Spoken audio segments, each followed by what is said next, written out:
والعاقبۃ للمتقین اعوذ باللہ من الشیطان الرجیم بسم اللہ الرحمن الرحیم ان اللہ ربی و ربکم فاعبدوہ ھذا صراط مستقیم صدق اللہ العظیم۔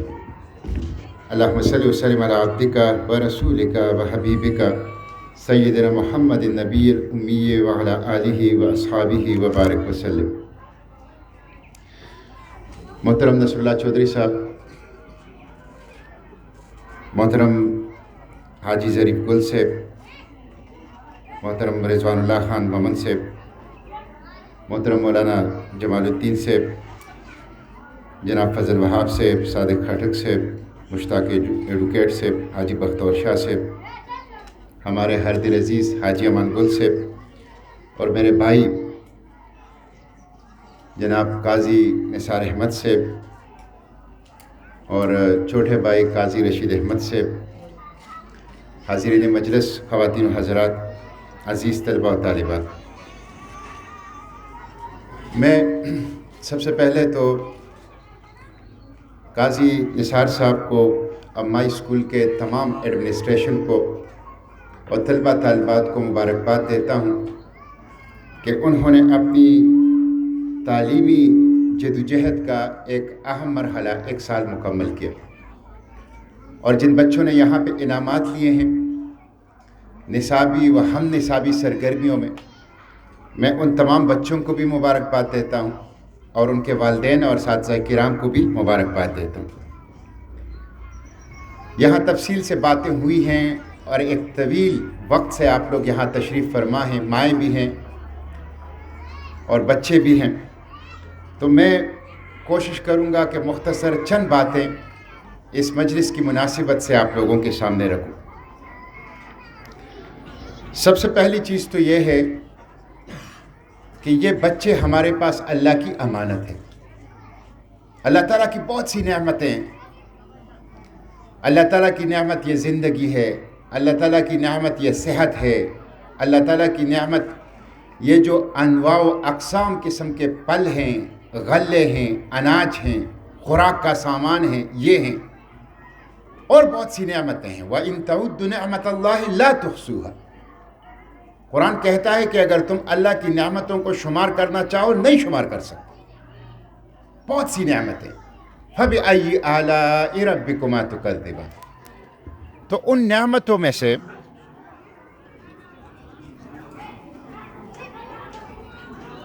آرام سے، کوئی مسئلہ نہیں،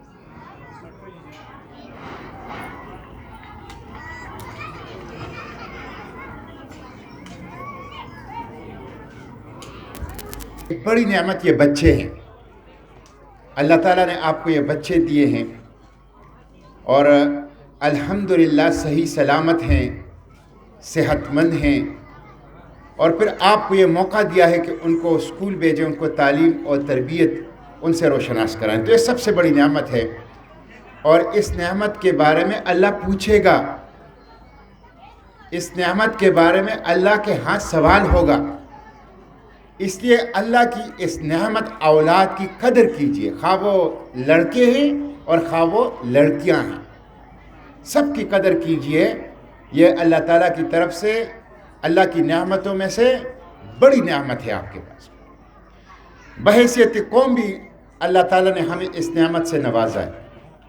آپ کو یہ جان کے حیرت ہوگی کہ پاکستان بیورو آف اسٹیٹسٹک کے مطابق، ادارہ شماریات پاکستان کے مطابق، پاکستان کی آبادی میں 71% آبادی نوجوانوں کی ہے۔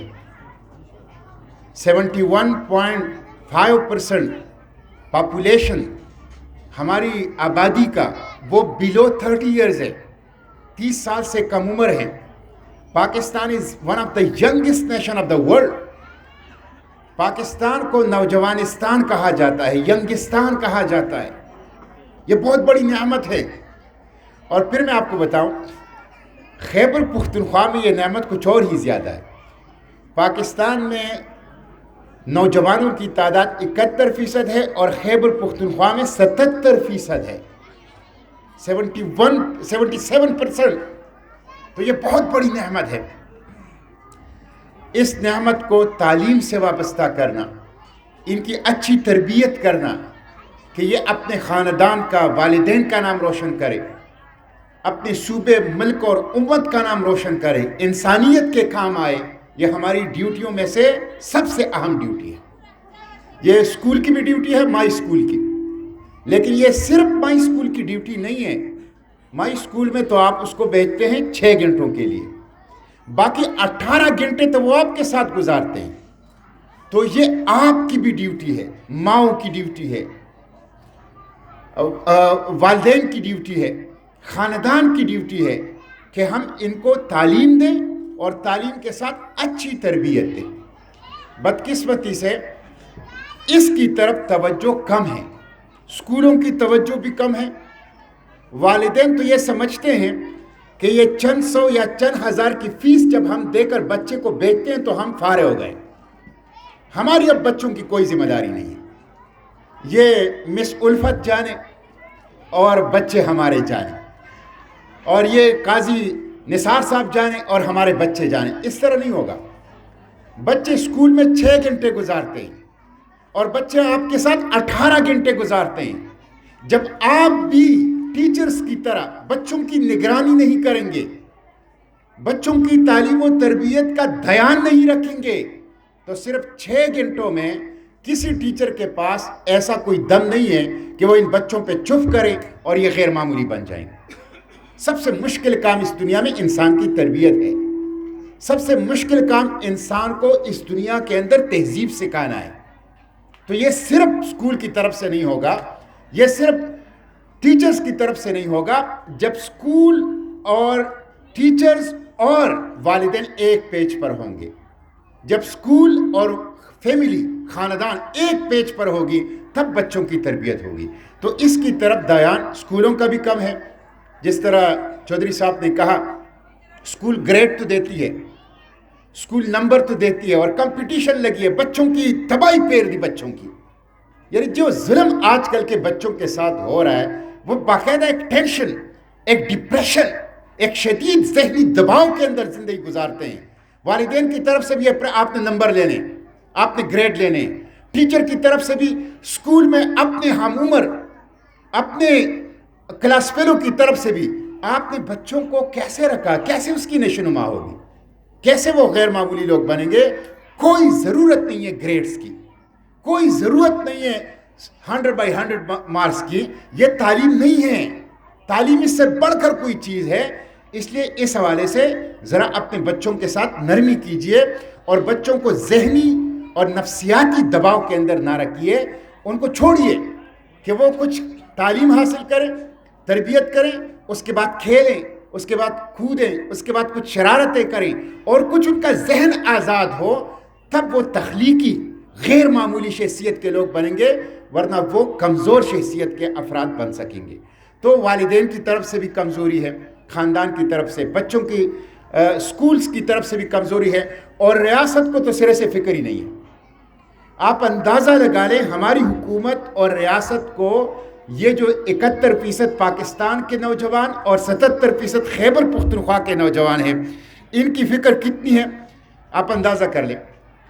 پورے پاکستان میں 22 کروڑ میں 174 یونیورسٹیز ہے، صرف 174، صرف 174، اور اس میں پتہ ہے کتنے طلبہ پڑھتے ہیں؟ صرف 20 لاکھ۔ 22 کروڑ میں صرف 20 لاکھ یونیورسٹی اسٹوڈنٹس ہیں، اونلی 2 ملین۔ پورے پاکستان میں 16,000 ڈگری کالجز ہیں، صرف 16,000۔ ہماری آبادی، آدھی آبادی ان پڑھ ہے۔ ہماری لٹریسی ریٹ، شرح خواندگی وہ 50% ہے۔ گویا 50% لوگ سرے سے لکھنا پڑھنا نہیں جانتے۔ آپ مجھے دنیا کا کوئی ایسا ملک بتائیں جن کی لٹریسی ریٹ 100% نہیں ہے اور وہ ترقی کر سکا۔ سوال ہی پیدا نہیں ہوتا کہ یہ جو مشکلات میں آج ہم ہیں، خواہ وہ اکانومی کے ہیں چیلنجز، خواہ وہ سیکیورٹی کے چیلنجز ہیں، خواہ وہ لا اینڈ آرڈر کے ہیں، خواہ وہ ہماری پولیٹیکل رائیولری ہے، سیاست کے چیلنجز ہیں، ان کا حل صرف اور صرف یہ ہے 100% پاکستانیوں کو تعلیم یافتہ بناؤ، خود بخود یہ ساری چیزیں ٹھیک ہوں گی۔ تو ریاست تو سرے سے، اس نے تو یہ ذمہ داری پہلے دن سے ہی محسوس ہی نہیں کی ہے۔ تو آپ دیکھیں، میں صرف آپ کو یہ بتاتا ہوں، 2022 کا بجٹ اٹھا کے دیکھ لیں. 2022 کے بجٹ میں تعلیم کے ساتھ ہمارا ایشو کیا ہے؟ 3 ایشو ہے. وہ 3 ایشو میں مختصراً بتا دیتا ہوں. یہ اس لیے بتاتا ہوں کہ آپ کو پتہ چلے اور آپ کردار ادا کریں. آپ جہاں بیٹھے بات کریں, آپ اپنی اس شعور کو آگے بڑھائیں. 3 بنیادی ایشوز ہیں. نمبر 1, حکومت تعلیم کو سرے سے اہمیت ہی نہیں دیتی. آپ تعلیم کو اہمیت دیں گے تو اس پہ پیسے لگائیں گے. دیکھیں, جس چیز سے آپ کو محبت ہوتی ہے آپ اس پہ پیسے لگاتے ہیں. آپ کو گھر سے محبت ہوتی ہے, آپ گھر میں پیسے لگا دیتے ہیں, گھر بنا لیتے ہیں, گھر میں فریج, ایئر کنڈیشن, سامان لے آتے ہیں سہولیات کی, اس لیے کہ آپ اس کی اہمیت سمجھتے ہیں. تو جس چیز کی آپ اہمیت سمجھتے ہیں اس پہ پیسہ لگاتے ہیں. حکومت پیسہ لگاتی نہیں ہے تعلیم کے اوپر. اندازہ کر لیں, 2022 کا بجٹ ہے پاکستان کا 9,500 ارب روپے. 9,500 ارب روپے. آپ کو پتہ ہے اس میں تعلیم کا بجٹ کتنا ہے؟ اس میں تعلیم کا بجٹ ہے 9,500 ارب روپے میں 90 ارب روپے. آپ یہ ارب ختم کر لیں. آپ یہ سمجھ لیں سادہ الفاظ میں کہ 9,500 روپے پاکستان کا بجٹ ہے. 9,500 میں حکومت پاکستان 90 روپے تعلیم پر لگاتی. تو آپ پیسہ نہیں لگاتے, اس کا مطلب ہے کوئی اہمیت ہی نہیں ہے. اہمیت 1,700 ارب روپے آپ فوج پہ لگاتے ہیں, 1,300 ارب روپے آپ سڑکوں, نالیوں اور گلی کوچوں کے اوپر لگاتے ہیں. لیکن تعلیم, قلم, کتاب, سکول, کالج, یونیورسٹیز, ریسرچ, تحقیق, اس کے اوپر آپ لگاتے ہیں 90 ارب روپے. تو اہمیت نہیں ہے. آپ اندازہ کر لیں, HEC ہائر ایجوکیشن کمیشن, ان کا بجٹ ہے 9,500 ارب میں اونلی 65 بلینز, صرف 65 ارب روپے. آپ کو پتہ ہے 22 کروڑ میں سے تقریباً 14 کروڑ نوجوان ہیں. سپورٹس ان کی ضرورت ہے, کھیل. آپ کو پتہ ہے کھیل کے بجٹ پاکستان کا کتنا ہے؟ 9,500 ارب میں 3.7 ارب. تو بچوں کا سکول نہیں ہوگا. جب تعلیم کا بجٹ نہیں ہوگا تو سکول نہیں ہوگا, ٹیچر نہیں ہوگا. اور جب سپورٹس کا بجٹ نہیں ہوگا تو کھیل کا میدان نہیں ہوگا. تو جب سکول نہیں ہوگا اور کھیل کا میدان نہیں ہوگا تو بچے کہاں جائیں گے؟ بچے چرس پئیں گے, بچے ہیروئن پئیں گے, بچے آئس کا نشہ کریں گے, بچے ہاتھ میں اسلحہ اٹھائیں گے. تو آپ کے معاشرے میں اسلحہ ہوگا, آپ کے معاشرے میں وائلنس ہوگا, آپ کے معاشرے میں کرائم ہوگا, آپ کے معاشرے میں ڈرگ ہوگا, اور آپ کا معاشرہ تباہ ہوگا. اور یہی ہو رہا ہے. آئس ہے, ہیروئن ہے, چرس ہے, بندوق ہے, پستول ہے, وائلنس ہے, تشدد ہے, کرائم ہے, جرائم ہے, لیکن تعلیم اور کھیل کے میدان نہیں. تو یہ سب سے پہلی چیز یہ ہے کہ یہ شعور پھیلائیں, سیاستدانوں پر, پولیٹیکل پارٹیز پر, حکومتوں پر دباؤ بڑھائیں. ہمارے بچوں کو سکول دیں, استاد دیں, قلم کتاب دیں, کھیل کا میدان دیں. ہمارے بچوں کو اسلحہ, ویپن, کرائم, وائلنس اور ڈرگ نہیں چاہیے. ہمیں تعلیم, قلم, کتاب, سکول, ٹیچر چاہیے. یہ بڑھائیں, یہ دباؤ بڑھائیں. وزیر اعظم ہاؤس کا بجٹ, پریزیڈنٹ ہاؤس کا بجٹ, آپ ان بڑے بڑے لوگوں کے گھروں کے بجٹ بنا رہے ہیں تو ہماری تعلیم کے بجٹ سے زیادہ. تو یہ پہلا چیز.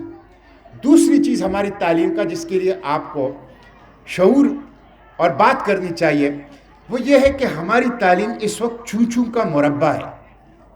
دیکھیں, ہماری زبان پشتو ہے, قومی, ہماری اردو زبان قومی ہے, اور ہمارے یہاں جو ٹیچرز کنڈکٹ کر رہی تھی اس پروگرام کو انگریزی بول رہی تھی. تو یہ ہم کیا کر رہے ہیں؟ اس طرح کوئی کریٹیو مائنڈ نہیں بنتا, کوئی تخلیقی ذہن نہیں بنتا. دنیا میں ایک قوم بھی ایسا نہیں ہے, ایک قوم بھی ایسا نہیں. میں چیلنج کرتا ہوں کہ جنہوں نے اپنے زبان کے علاوہ کسی غیر کے زبان میں ترقی کی ہو, کوئی بھی قوم نہیں. یہ جاپان, حاجی صاحب, حاجی امان گل صاحب جاپان ہے, جی صاحب جاپان میں تو 30 سال گزار کے آئے ہیں. میں بھی ابھی جاپان گیا تھا, وہاں پہ ان سے بھی ملاقات ہوئی, اور کسی کے دعوت پہ گیا تھا, میں نے 10 دن جاپان میں گزارے. میں ٹوکیو سے ہیروشیما گیا بلٹ ٹرین میں. وہ تیز رفتار, سینکڑوں کلومیٹر کی رفتار سے جو ریل گاڑی ان کی چلتی ہے, بلٹ ٹرین. ہم اس کو بلٹ ٹرین کہتے ہیں, وہ اس کو بلٹ ٹرین نہیں کہتے ہیں. وہ اس کو شنکانسن کہتے ہیں.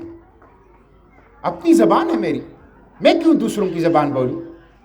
شنکانسن, کہیں بلٹ ٹرین اس کو نہیں لکھا گیا, نہ کسی اسٹیشن کے اوپر, نہ کسی بورڈ کے اوپر. تو جاپان اگر اکنامک پاور ہے, سپر پاور ہے, اکنامک سپر پاور ہے, تو وہ انگریزی کی وجہ سے نہیں ہے, جاپانی زبان کی وجہ سے. یہ چائنیز ایمرجنگ پاور ہے چائنیز زبان کی وجہ سے. میں ایک ماہ چین کے دورے پہ گیا تھا. مجھے چین کے لوگوں نے بتایا کہ ہم سالانہ 15 لاکھ کتابیں دوسرے زبانوں سے چائنیز زبانوں میں ٹرانسلیٹ کرتے ہیں, ترجمہ کرتے ہیں, لیکن ہم دوسرے زبان اپنے زبان میں پڑھاتے ہیں.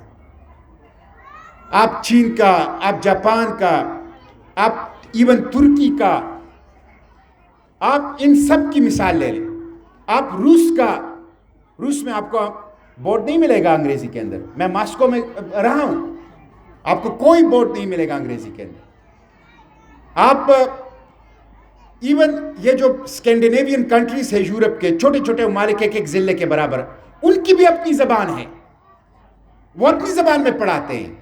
تو ہمیں حکومت کے اوپر یہ دباؤ ڈالنا چاہیے کہ آپ, ہماری دستور کے آرٹیکل 251 ہے, 251 نمبر آرٹیکل ہے, اس میں لکھا گیا ہے کہ پاکستان کی تعلیمی, پاکستان کی عدالتی, پاکستان کی سرکاری زبان اردو ہوگی, اردو. اور اسی دستور کے اندر لکھا ہوا ہے کہ اگر کوئی صوبہ چاہے, اگر کوئی صوبہ چاہے تو وہ اپنے بچوں کو 10ویں جماعت تک تعلیم اپنی مادری زبان میں دے سکتا ہے. تو دستور نے آپ کو مادری زبان اور اردو کی اجازت دی ہے. سپریم کورٹ کے چیف جسٹس تھے جسٹس جواد ایس خواجہ, اس نے فیصلہ دیا تھا کہ آئندہ سے سپریم کورٹ کے فیصلے اردو میں ہوں گے, اردو میں. لیکن ہماری سپریم کورٹ انگریزی میں فیصلہ, سپریم کورٹ خود توہین عدالت کر رہی ہے, سپریم کورٹ اپنی فیصلے کی توہین کر رہی ہے انگریزی میں. آپ کا CSS کا امتحان انگریزی میں, ان کو کچھ نہیں آتا, ان کو صرف انگریزی آتی ہے. بھائی زبان بولنا یہ کوئی علم نہیں ہے, زبان تو چابی ہے علم کا دروازہ کھول. علم تو اس کے بعد شروع ہوتا ہے, تو یہ کوئی علم نہیں ہے, لیکن ہم نے اس کو علم سمجھ لیا ہے. تو یہ بہت بڑا ایشو ہے. اردو ذریعہ تعلیم ہونا چاہیے. انگریزی آپ as a subject, as a language پڑھائیں, لینگویج کے طور پہ پڑھائیں. اچھی انگریزی لوگ سیکھیں گے, اچھی انگریزی سیکھیں گے. آپ دیکھیں, اگر آپ کے CSS کے امتحانات اردو میں ہو جائے, اگر آپ کے ICSB کے امتحانات اردو میں ہو جائے, اگر سیشن جج, ہائی کورٹ کے جج اور سپریم کورٹ کے جج اردو میں کیس سنیں, اردو میں فیصلے دیں, تو عوام کو پتہ چل جائے گا کہ یہ مملکت کیسے چل رہی ہے. عوام کو تو پتہ, وہ لطیف لالا کو اللہ مغفرت بخشے, ان کی جنت نصیب کرے, وہ ایک دفعہ مجھے بتا رہے تھے, عبداللطیف خان ایڈوکیٹ, کہ 2 بندے آئے تھے عدالت کیس کے لیے. تو وکیل صاحب نے کوئی 30 منٹ جج کے ساتھ اور وکلا نے آپس میں آرگومنٹ کی کہ تاریخ بدل دیا جائے, تاریخ, یہ تاریخ آئندہ تاریخ پہ بحث کی جائے, ڈسکشن کی جائے. تو یہ 30-40 منٹوں نے آپس میں اس پہ ڈسکشن کی انگریزی میں. جب باہر نکلے تو بیچارے انگریزی نہیں جانتے تھے, جن کا مسئلہ تھا عدالت میں آئے تھے. انہوں نے کہا کہ یار وکیل صاحب نے تو آج میرے حق میں زبردست دلائل دیے. وکیل صاحب نے دلائل دیے ہی نہیں ہیں. وکیل صاحب نے جج سے صرف یہ بات کی کہ یہ کیس آج نہ سنیں, آئندہ کسی تاریخ میں سن لیں. تو اگر یہ قانون, یہ دستور, یہ عدالتیں, یہ نظام اردو میں ہو جائے تو ہمیں اپنے حقوق کا پتہ چل جائے گا. غریب کا بچہ بھی افسر بننا شروع ہو جائے گا. یہ جو طبقاتی تقسیم ہے یہ ظلم ہے, ظلم. اس وقت ایک طبقہ حکمران ہے اور باقی تقریباً پوری قوم ان کی خدمت میں لگی, ان کی بگاڑ کر رہی ہے. ایک طبقہ, چھوٹا سا طبقہ, بہت ہی چھوٹا, اقلیت, وہ عیش کر رہا ہے اور پوری قوم ان کے لیے کھما رہی ہے, ان کی خدمت کر رہی ہے. یہ اس طبقاتی تقسیم کی وجہ سے دماغ خراب کر لیتا ہے. دیکھیں جو لوگ اپنی زبان چھوڑ, زبان کیا ہے؟ زبان تو ماں ہے. زبان آپ ماں سے سیکھتے, زبان تو ماں ہے. زبان تو آپ کی ثقافت ہے, زبان تو آپ کی کلچر ہے, زبان تو آپ کی تاریخ ہے, زبان تو آپ کی شعر و شاعری اور ادب ہے، زبان تو آپ کے آباء و اجداد ہے، زبان تو آپ کی شناخت اور پہچان ہے. تو جب آپ زبان چھوڑ دیتے ہیں آپ یہ سب کچھ چھوڑ دیتے ہیں. تو یہ بہت ضروری ہے. اس کے حکومت کے اوپر دباؤ بڑھائیں کہ سب کچھ اردو میں ہو، اور اگر کوئی صوبہ چاہے تو دستور نے اجازت دی ہے وہ اپنی مادری زبان میں بھی کر سکتا ہے. اور تیسری چیز جو ہماری تعلیم کے اندر نہیں ہے، جو میں بتانا چاہتا ہوں، وہ یہ ہے کہ تربیت نہیں ہے. دیکھیں، تعلیم کا مطلب انفارمیشن دینا نہیں ہے. تعلیم کا مطلب ہے مستقبل کے چیلنجز کے لیے ایک انسان کی تیاری، جس کا ایک جز تعلیم ہے. ایجوکیشن، لفظ ایجوکیشن، وہ ڈاکٹر قریشی صاحب کہا کرتے تھے، کراچی یونیورسٹی کے جو وائس چانسلر تھے، کہ لفظ ایجوکیشن کا غلط ترجمہ ہماری ہاں اردو میں لوگ کرتے ہیں تعلیم. ایجوکیشن کا مطلب تعلیم نہیں ہے. ایجوکیشن کا مطلب ہے تعلیم و تربیت. اس میں تربیت شامل ہے، لیکن ہمارے ہاں تربیت نہیں ہے. صفائی کا کوئی خیال نہیں رکھتا، چیزیں کھا لیتے ہیں، شاپر پھینک دیتے ہیں. اپنے بستے کا بچوں کو، اپنی اوقات کو ڈسپلن کرنے کا، گھر میں آپ رہیں گے کیسے، دوسروں سے بات کیسے کریں گے، صبر تحمل برداشت کا مظاہرہ کیسے کریں گے، ایک اچھے انسان کیسے بنیں گے، ناگوار حالات میں خوشگوار رویہ کیسے اپنائیں گے، یہ کوئی تربیت ہی نہیں ہے. کوئی تربیت نہیں ہے. تو یہ والدین کی بھی ذمہ داری ہے، اساتذہ کی اور اسکولوں کی. تو یہ تین چیزیں بڑا مسئلہ ہے ہماری تعلیم میں. ایک یہ ہے کہ حکومت اس کو پیسے نہیں دیتی، دوسرا یہ کہ یہ ہماری اپنی زبان میں نہیں ہے، اور تیسرا یہ کہ اس میں تربیت نہیں ہے. تربیت. میں پھر جاپان کی بات کروں گا. میں 10 دن جاپان میں رہا، 10 دن، اور میں گھوما پھرا. میں نے پوری جاپان میں کاغذ کا ٹکڑا کہیں سڑک پر نہیں دیکھا. میں نے پورے جاپان کے اندر کاغذ کا ٹکڑا بھی نہیں دیکھا، اور پوری جاپان کے اندر کسی صفائی کرنے والے کو بھی نہیں دیکھا. یہاں تو چند لوگ صفائی کرتے ہیں اور باقی سارے لوگ گند پھیلاتے ہیں.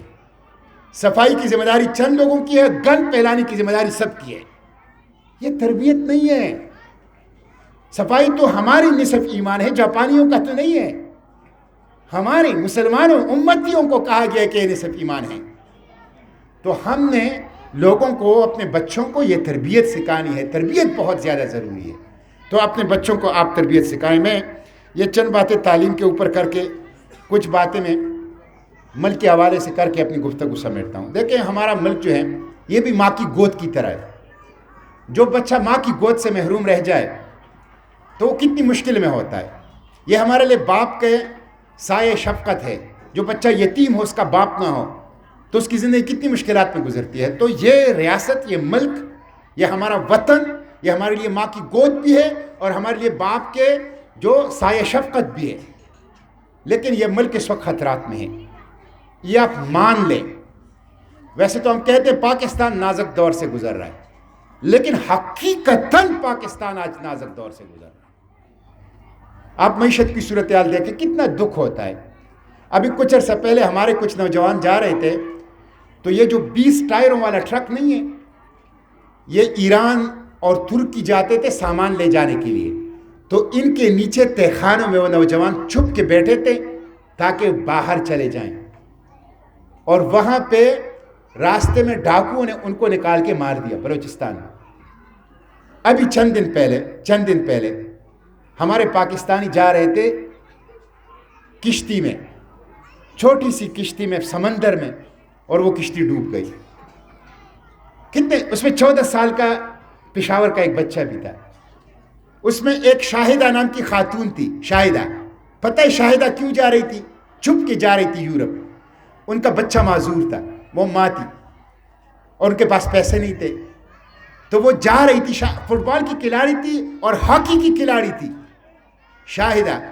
تو وہ جا رہی تھی کہ میں وہاں جاؤں، وہاں کچھ نوکری کروں، وہاں کی نیشنلٹی لوں، اور پھر اپنے معذور بچے کو وہاں بلا کے اس کا علاج کروں. علاج نہیں ہے. اگر میرے ملک میں غربت نہ ہوتی تو میرے لوگ ٹرکوں کے نیچے اور کشتیوں میں اس طرح خطرناک مہمات پہ نکلتے. اگر میرے ملک میں بے روزگاری نہ ہوتی تو یہ نہ ہوتا. یہ غربت ہے، غربت، یہ بے روزگاری ہے. یہ اس بات کا ثبوت ہے کہ علاج نہیں ہے۔ ماں خاتون کتنا نرم دل ہوتا ہے، کتنا نازک دل اس کا ہوتا ہے، وہ اتنی خطرناک سفر پہ نکلتی ہے، خطرناک سفر پہ اپنے بچے کے لیے۔ پوری ریاست گنہگار ہے اس کا، ان بچوں کا، ان خواتین کا جو شہید ہو گئے ہیں، خواہ وہ سمندروں میں ڈوب گئے، وہ مچھلیوں کی غذا بن گئے، اور خواہ وہ ڈاکوؤں کے ہاتھوں قتل ہوئے اور کھوں اور چیلوں نے ان کو کھا لیا، اس کی ذمہ دار حکومت اور ریاست ہے۔ ہم سب گنہگار ہیں۔ ان حالات کو بدلنا ہوگا، اس کے لیے کوشش کرنی ہو۔ یہ کیا ظلم ہے؟ بلوچستان میں نجی جیلیں ہیں، نجی جیلیں، اور ہر سردار کی نجی جیل ہے، اور اس میں بچیاں ہیں، اس میں بچے ہیں، اس میں خواتین ہیں، ان سے بگاڑ لیا جاتا ہے، ان کی توہین اور تذلیل کی جاتی ہے، اور وہ لوگ کابینہ میں بیٹھے ہوئے ہیں، کابینہ میں، اسمبلیوں میں بیٹھے ہوئے ہیں، شرم نہیں آتی ان کو۔ یہ حالات بدلنا ہوگا۔ اس طرح اللہ تعالیٰ کسی معاشرے کو ترقی نہیں دیتا، اس طرح کسی ریاست کی سروائیول نہیں ہوتی۔ اگر ہم نے اس معاشرے کو بچانا ہے، اس ریاست کو بچانا ہے، تو یہ ظلم ختم کرنا ہوگا، اٹھنا ہوگا، اپنی شعور کی آنکھ کھولنی ہوگی، اپنا رول، اپنا کردار ادا کرنا ہوگا۔ آپ دیکھ لینا کہ یہ میں نے اس دن پارلیمنٹ میں کہا، یہ جو میں کہتا ہوں کہ ایک طبقہ ہے، ایک طبقہ وہ حکومت کر رہا ہے، وہ عیش کر رہے ہیں، اور ہم اس کے بگار ہم اس کے جبری مزدور ہیں، ہم ان کے بگار کر رہے ہیں۔ میں نے اس دن سینٹ کے فلور پر ایک کاغذ لہرایا، اور میں نے ایک جج کی پینشن وہاں پیش کی کہ ایک جج نے ہمیں کبھی انصاف نہیں دیا۔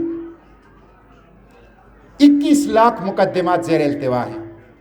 سپریم کورٹ کہتا ہے 30 سال آپ کسی پختو کے انگوائی کا نا دا ڈیران مقدمہ ہو سواللہ نو سپریم کورٹ ہوئی چرے ڈیران فیصلہ بدلا کوما پا دیرش کالا کی دا سپریم کورٹ ہوئی، اوسطاً 30 سال لگی، 30 سال لگتے ہیں، 30 سال، 21 لاکھ مقدمات زیر التوا ہیں۔ وہ جج کی میں نے پینشن، تو جیو نیوز کا ان کا ایک ریسرچ ونگ ہے جیو فیکٹ، انہوں نے پرسوں اس کی تصدیق کر لی کہ سینیٹر مشتاق نے ٹھیک کہا ہے۔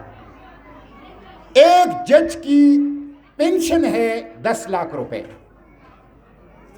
اور جج صاحب نے، یعنی جج صاحب کو شرم نہیں آتی۔ آپ پختو کی منگوائی کہ کاشتہ شرم سے گڑھورے ہو جدہ پسی آواز کا ہو، جج صاحب کو شرم نہیں آتی۔ تو جج صاحب نے آرڈر جاری کیا ہے کہ میرے 10 لاکھ کی تنخواہ جو پینشن ہے اس میں کوئی ٹیکس نہیں کٹے گا۔ میرے بچے ٹافیوں میں ٹیکس دیتے ہیں، میرے بچے بسکٹ میں ٹیکس دیتے ہیں، میرے غریب پاکستانی بجلی کے بل میں 11 ٹیکس دیتے ہیں، 11 ٹیکس۔ لیکن جج صاحب کہتے ہیں کہ میرے 10 لاکھ کا جو پینشن ہے اس پہ کوئی ٹیکس نہیں کٹے گا، اس پہ ٹیکس نہیں کٹتا، وہ ٹیکس ایگزمپٹڈ پینشن ہوتی ہے۔ اس کے بعد کیا ہوتا ہے؟ اس کے بعد ان کو ایک گاڑی ملتی ہے، اس کے بعد ان کو ایک ڈرائیور ملتا ہے، اس کے بعد اس کو ایک اردلی ملتی ہے، اس کے بعد ان کو 24 گھنٹوں کے لیے، ہر 8 گھنٹے کے لیے ایک سیکیورٹی گارڈ، یعنی 3 سیکیورٹی گارڈ ملتے ہیں۔ اس کے بعد ان کو 2000 روپے، 2000 یونٹ بجلی مفت ملتی ہے۔ اس کے بعد ان کو 300 لیٹر پیٹرول مفت ملتا ہے۔ اس کے بعد ان کو 3000 ٹیلی فون کال مفت ملتے ہیں۔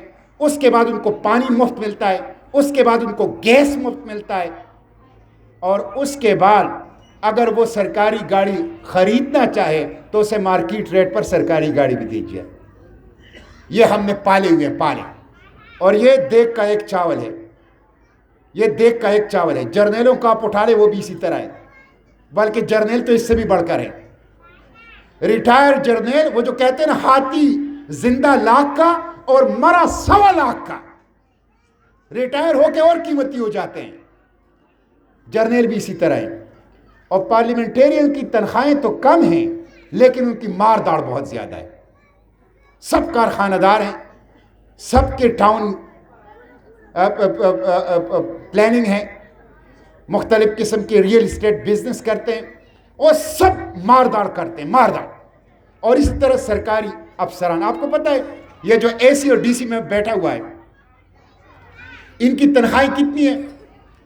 Pakistan institute of development economics PIDE، اس کے مطابق پاکستان کی SP DSP AC DC کی تنخواہیں اقوام متحدہ کی تنخواہوں سے 12% زیادہ ہے۔ غریب ملک ہیں، 50% لوگ ان پڑھ ہیں، لوڈ شیڈنگ ہیں، بجلی کا بل نہیں دے سکتے، بھوکے ہیں، پیروں میں چپل نہیں ہے، اور میری جج کی ہے، میری جرنیل کی ہے، میرے سیاستدان کی لوٹ ماری ہے، اور میری AC اور DC اور SP اور DSP اقوام متحدہ سے 12% زیادہ تنخواہیں۔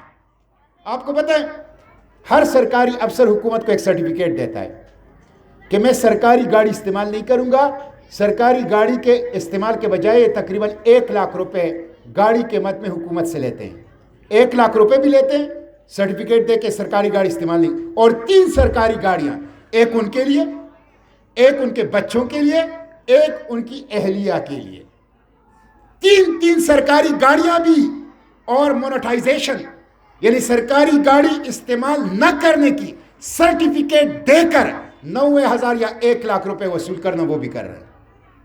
جو لوٹ مار ہے، لوٹ مار، یقین کریں آپ پاگل ہو جائیں گے، آپ کہیں گے میں بھاگ جاؤں کہیں سے، یہ کیا ہو رہا ہے؟ کوئی ایک ہو، کوئی ایک طرف ہو، تو اٹھو، اے غریبوں اٹھو، اے پاکستانیوں سمجھو اس کو، ایک طبقہ، خدا کی قسم عدالت کبھی کسی اس طرح بڑے بندے کا احتساب نہیں کرے گی، وہ ایک دوسرے کو پروٹیکٹ کرتے ہیں، ایک دوسرے کے اوپر پردہ ڈالتے ہیں، سب نے ہاتھوں میں ہاتھ دیا ہے، اور اشرافی، اس کو اشرافیہ کہتے ہیں، عبدالقادر حسن اس کو بدماشیہ کہتے تھے۔ تو جس طرح ان کا اتحاد ہے اس طرح عوام کا اتحاد ہونا چاہیے، تب ہم ان کے اتحاد کو توڑیں گے۔ تو اٹھو، اس وطن کی صورتحال کو بدلنے کے لیے اپنا کردار ادا کرو۔ یہ ملک آپ کا ہے، آپ کے بچوں کا ہے، ہمارا ہے۔ کیوں ایک طبقہ اس طرح مسلط ہے، وہ قانون سے بالا تر ہے، ان کا کوئی احتساب نہیں ہوتا؟ تو اس کے لیے کردار ادا کرنا ہوگا، ورنہ یہ ملک بچے گا نہیں۔ اسی لیے میں نے تجاویز بھی ان کو دی ہے، اور اس تجاویز کا عوام نے بڑا خیر مقدم کیا ہے۔ میں نے ان کو تجاویز دی ہے کہ آپ سب سے پہلے ایک کام تو کریں کہ آپ نے 87 رکنی کابینہ، اگر آپ نے بجلی کا اور گیس کا اور چائے، چینی، آٹا، گھی، چاول اور پیٹرول اور ڈیزل کی قیمتیں بڑھانی ہیں تو اس کے لیے ایک بندہ کافی ہے، 27 رکنی کابینہ کی کیا ضرورت ہے؟ تو ایک کابینہ کو کام کرے۔ چین سے بڑی، چین کی آبادی ہے 125 کروڑ، میری ہے 22 کروڑ، 125 کروڑ والی چین کی کابینہ مجھ سے توڑیے، اور میری 87 رکنی کابینہ ہے، تو اس کو کام کرو، یہ ظلم ہے۔ دوسرا یہ کر لو کہ تمام حکمران مجھ سمیت سب سے پہلے میرا، جو لوگ پارلیمنٹ میں ہیں اور جو جرنیل ہیں اور جو جج ہیں اور جو صوبے اور وفاق میں وزراء ہیں، وہ اپنا ٹیکس عوام کو بتا دیں کہ ہم یہ ٹیکس دے رہے ہیں، یہ ٹیکس دے رہے ہیں، ان کے ٹیکس شائع کیے جائیں، یہ ہے ان کا ٹیکس، یہ ان کی جائیداد ہے، یہ ان کا لائف سٹائل ہے، اور یہ قومی خزانے میں ان کا جمع شدہ ٹیکس ہے، تو یہ ٹیکس دے، تاکہ لوگوں کو پتہ چلے اور لوگ بھی پھر ٹیکس دینا شروع کریں کہ ٹیکس دینا تو بہت اچھی بات ہے۔ تیسرا کام آپ یہ کریں کہ آپ مراد ختم کریں، اور کسی کو بھی 1 لیٹر پیٹرول، 1 یونٹ بجلی، 1 یونٹ گیس کسی کو بھی مفت نہ دیں۔ 1,50,000 سے زائد سرکاری گاڑیاں مفت پیٹرول لے رہی، بند کرو اس کو۔ جب قاضی نثار اپنی سکول میں اپنے خرچ پہ آ سکتا ہے، جب مس الفت اپنے خرچے میں چھوٹی سی تنخواہ میں آ سکتی ہے، تو یہ سرکاری لوگ کیوں سرکاری گاڑیوں میں آتے ہیں؟ بند کر لو اس کو، تو یہ بند کر لو، یہ بہت زیادہ ضروری۔ اس کے ساتھ پھر آپ ٹیکس 1,000 ارب روپے FBR ٹیکس چوری کرتا ہے، FBR کے تعاون سے، سپورٹ سے، فیسیلیٹیشن سے، تو اس ٹیکس جو 1,000 ارب روپے، خود FBR کہتا ہے کہ 3 لاکھ لوگ ایسے ہیں پاکستان میں، 3 لاکھ بیرون ملک سفر بھی کرتے ہیں، بڑے بڑے بنگلوں میں رہتے ہیں، 1 روپے ٹیکس نہیں دیتے۔ اگر میرے بچے ہر چیز میں ٹیکس دیتے ہیں، آپ کو پتہ ہے ہم تقریباً 70 قسم کے ٹیکس دیتے ہیں، 70 قسم کے. اگر ہم سب ٹیکس دیتے ہیں تو یہ جو بیرون ملک سفر کرتے ہیں، بڑے بنگلوں میں رہتے ہیں، خود ہی پی آر کہتے ہیں 3 لاکھ لوگ ہیں، وہ ٹیکس کیوں نہ دیں؟ تو ایف بی آر سے کرپشن کو ختم کرو، پروٹوکول کلچر ختم کرو، غیر ترقیاتی اخراجات، یہ دفتروں کے اوپر اخراجات، چائے پہ، کھانے پہ، دفتروں کی تزئین آرائش پہ، یہ پروٹوکول کے اوپر، اس کے اوپر میں ایز اے پارلیمنٹیرین میں نے کبھی پولیس گارڈ نہیں رکھا، میں نے کبھی اپنے ساتھ اسلحہ نہیں رکھا. موت آپ کو آئے گی تو آپ کو کوئی نہیں بچا سکتا. یہ جنرل باجوہ بھی گئے تھے اپنے بیٹے کے ساتھ دبئی میں، ٹریفک سگنل پر کھڑے تھے. تو آپ کو کیا ہو گیا؟ جب یہاں ہوتے تھے اور کبھی یہاں ملکان جاتے تھے تو وہاں فوج، یہاں فوج، وردی میں فوج، سیور کپڑوں میں فوج، راستے بند، روٹ لگی. اب کچھ نہیں ہے. تو کم از کم آپ اس وقت بھی یہ کرتے تو یہ ملک ترقی کرتا. تو یہ خرچے جو ہیں، یہ پروٹوکول کلچر. ایک وزیر اعظم صاحب نے 4.25 سال میں 43 کروڑ روپے ہیلی کاپٹر میں سفر کیا ہے. 43 کروڑ روپے. تو یہ ظلم ہے، اس قوم کے ساتھ ظلم ہے. ڈیفنس بجٹ کم کر لے. آپ نے ایٹم بم بنایا، آپ نے میزائل بنایا، اب اتنی بڑی فوج رکھنے کی ضرورت نہیں ہے. نان کمبیٹ ڈیفنس بجٹ اور ڈیفنس بجٹ یہ کم کر لو. لوگ بھوکے مر رہے ہیں، ہمیں کوئی بھیک نہیں دے رہا، خیرات بھی نہیں دے رہا. تو اب کم کرو ڈیفنس بجٹ، اور بالخصوص نان کمبیٹ ڈیفنس بجٹ جو ہے وہ کم کرو، اور بیرون ملک سے پیسہ واپس لائیں. مجھے یقین ہے لیکن زمونږ سترګې څومره اوچتې شوې. یو پاکستانی لاړ امریکا کې او د ترکی د سفارت خانې ته، اول ته $30 ملین دا د ترکی زلزله زدگان دپاره ورکړه، ورته وی چې زما نوم بنالی. ترکی طیب اردگان او د ترکی قوم هغه ته شاباسي ورکړو. پاکستانی و، زموږ سترګې اوچتې کړې، ہماری عزت بڑھائی انہوں نے. $30 ملین پاکستان کے حکمرانوں کو کیوں نہیں دیتے؟ طیب اردگان کو کیوں دیتے ہیں؟ ترکیہ کو کیوں دیتے ہیں؟ اس لیے کہ ان کو اعتماد ہے کہ وہ لوگ عوام کے اوپر یہ پیسہ لگائیں. یہاں اعتماد نہیں ہے. تو بیرون ملک سے پیسہ واپس لائیں، اپنا پیسہ سب سے پہلے واپس لائیں، پھر غریب عوام بھی وہ پیسہ واپس لائیں گے. اور یہ جو اننیسیسری امپورٹ، آپ کو پتہ ہے یہ جو اشرافیہ ہے ان کے لیے پیرس سے پینے کا پانی آتا ہے. پینے ملینز آف ڈالر پینے کا پانی ہر سال پیرس سے آتا ہے. پاکستان کا پانی نہیں پیتے. ان کے کتوں اور بلیوں کے لیے ڈبہ بند خوراک یورپ سے آتا ہے، اس کی پیمنٹ ہم کرتے ہیں ڈالر میں. آپ کو پتہ ہے تقریباً $8 ارب کی فوڈ آئٹمز پاکستان امپورٹ کرتی ہے. ظلم ہے. یہ اشرافیہ پاکستان کی دوائیاں بھی استعمال کریں گے. بڑے بڑے میڈیکل سٹور میں ان کے لیے علیحدہ کاؤنٹر ہیں، وہاں امپورٹڈ دوائیاں. پیناڈول ہمارا استعمال نہیں کریں گے، بروفن پاکستان والے استعمال نہیں کریں گے. باہر کا پیناڈول، باہر کا بروفن، اس کی پیمنٹ کون کرتی ہے؟ ڈالروں میں. تو اس کو بند کر لو، یہ ظلم ہے. اور مافیا پہ ہاتھ ڈالو. میں نے اس دن face to face Ishaq Dar سے بھی یہ بات کی، اور سینٹ کے فلور پہ تمہیں کہتا رہتا ہوں، پاکستان میں گندم کی کوئی کمی نہیں ہے. میں نے حکومت کے دستاویزات سے حکومت کو ثابت کیا کہ 3 مہینوں کی گندم کی سٹاک موجود ہے. گندم ہم خود پیدا کرتے ہیں، چاول ہم خود پیدا کرتے ہیں، چینی ہم خود پیدا کرتے ہیں. پھر اس کی قیمتیں کیوں بڑھ رہی ہیں؟ 1500 روپے سے 3000 روپے پر 20 کلو تیلے آٹے کی قیمت بڑھ گئی. کیوں؟ گندم تو 3 ماہ کا سٹاک موجود ہے. مافیاز ذخیرہ اندوز ہے. پیٹرول مافیا، آٹا مافیا، گندم مافیا، چینی مافیا، سریا مافیا، سیمنٹ مافیا، سارے مافیا. کسی چیز کی کمی نہیں ہے، سب چیز موجود ہے. قیمتیں بڑھ رہی ہے. مارکیٹ کے اوپر حکومت کا کنٹرول نہیں ہے. یہ سبزیاں فروٹ ہمارے اپنے ملک کے باہر سے نہیں آتا. ذخیرہ اندوز، گراں فروش قوم کو لوٹ رہے ہیں، حکومت ہے ہی نہیں. تو یہ وہ چیزیں ہیں کہ جس کے ذریعے سے ہم اپنے اس وطن کو بچا سکتے ہیں. میں آپ سے یہی درخواست کروں گا کہ بحیثیت اس وطن کے شہری کے اپنا کردار ادا کریں. آنکھیں کھلا رکھیں، کان کھلی رکھیں، دماغ کھلا رکھیں، سوچیں، اندھی تقلید نہ کریں. جو حق ہو، جو سچ ہو، جو ٹھیک ہو، اس کے ساتھ آپ ساتھ دیں. اور خصوصاً ماؤں سے میں کہوں گا کہ آپ اپنے گھروں کو درست کر لیں، اپنے گھروں کو اپنے بچوں کے لیے مثالی مدرسہ بنا لیں، اپنے گھروں کو اپنے بچوں کے لیے مثالی اسکول بنا لیں، مائی اسکول بنائیں اس کو، اور بچوں کی تربیت کریں، اس لیے کہ بچوں کی، خواہ وہ لڑکے ہیں یا لڑکیاں ہیں، ان کی تربیت میں ماؤں کا بنیادی کردار ہے، ماؤں کا۔ تو ماؤں کی سے بالخصوص درخواست ہے کہ وہ اپنی بچوں کی تربیت کو پیش نظر رکھیں۔ میں ایک دفعہ پھر قاضی نثار صاحب، مائی اسکول کے پورے ایڈمنسٹریشنز، ان کے ایکیڈمک سٹاف کا شکریہ ادا کرتا ہوں۔ میں آپ کے لیے دعا گو ہوں۔ امید ہے کہ آپ تعلیم اور تربیت کے اس کارواں کو، اس سفر کو کامیابی سے جاری رکھیں گے۔ وآخر دعوانا الحمدللہ رب العالمین۔